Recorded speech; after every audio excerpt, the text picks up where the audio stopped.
Welcome. Thank you for tuning in to Biz Dev Live with Cameron Toth. I'm so excited to talk to you today about the power of speaking well, how to speak better, how to make sure you're understood and you get your point across. Let's get into it. Biz Dev theme time. Really excited that you're here with me. I know you could be anywhere in the world, and I'm so glad that you're with me.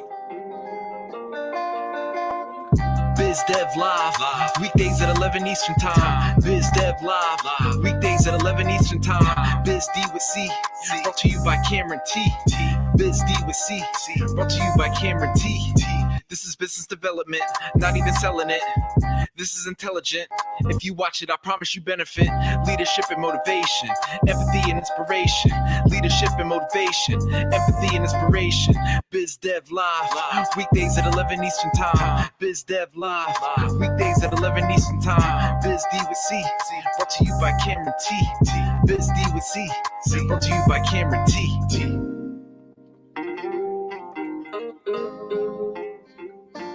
Thank you so much for joining me. So, speaking well, and for those that are watching, hopefully you think of me as a good speaker. I mess up my words all the time, but a big part of speaking well is your charisma and how you present yourself, how you get your point across. And a lot of speaking well, especially if you're in a conversation with somebody, is listening. So making sure that you're listening, and that is something that I am constantly working at. When you are set to actually do some public speaking, a presentation, it's really important to remember to speak less or talk less and smile more. And what I mean by this is a lot of times when we're speaking, we really feel the need to fill empty space. So rather than me say, fill empty space, maybe I would say, fill empty space or fill it in with, you know what I'm saying? A lot of these kind of verbal crutches that we depend on. And I say all the time. I say different things, but what I've tried to do is get that down as much as possible. I was on a live program last night, a guest on Tina Campbell's show with Master Networks, and I was rewatching it, and I definitely fell into some of those traps. But when I was in my groove and I was in my flow and I was doing some of the pieces of my talk that I've practiced several times or many times, there was very little of me just filling space with verbal crutches. So practice. That is the major lesson there. If there is something that you're going to be talking about, you have your soundbite for your networking meeting, your elevator pitch, make sure you practice it, get it down. And in that way, you'll be able to very clearly get across your persuasive statement. You can be slow with it and still very attractive. And what I mean by slow with it is sometimes we mistake speaking fast for getting a lot across. And sometimes there's a lot of words that are coming out, but our point really isn't being taken because we're not being clear in how we speak. So really take your time with it. Practice. If you're a writer, you understand the revision process. You need to do that with your words as well. Practice your speech, write down what you want to say. One of the things that I don't take advantage of, or advice that I've gotten that I don't take advantage of, is we do these sound bites in meetings, and I really need to write it down so that I can read it and so that I can get to that place where I can really pitch out and do my sound bite in a way that comes across really clear and really suave, practiced and rehearsed because it was. That is something that I think is so key for so many people, that we come in and we shoot from the hip and we expect it to sound amazing. And listen, there's a reason why it won't if you have not practiced what you are saying or want to say. Okay. So first, talk less, smile more. It's really important for people to feel like they like you. It's a mental thing. If you're smiling when you're talking and you're presenting a positive face, people are generally inclined to like you more and be a lot more willing to listen if they feel like you're a positive person speaking to them. So really incorporate that into your act, into your persona, incorporate it into your speech. Make sure that you are not very serious when you are speaking. Even if you are speaking about a serious subject, understanding that to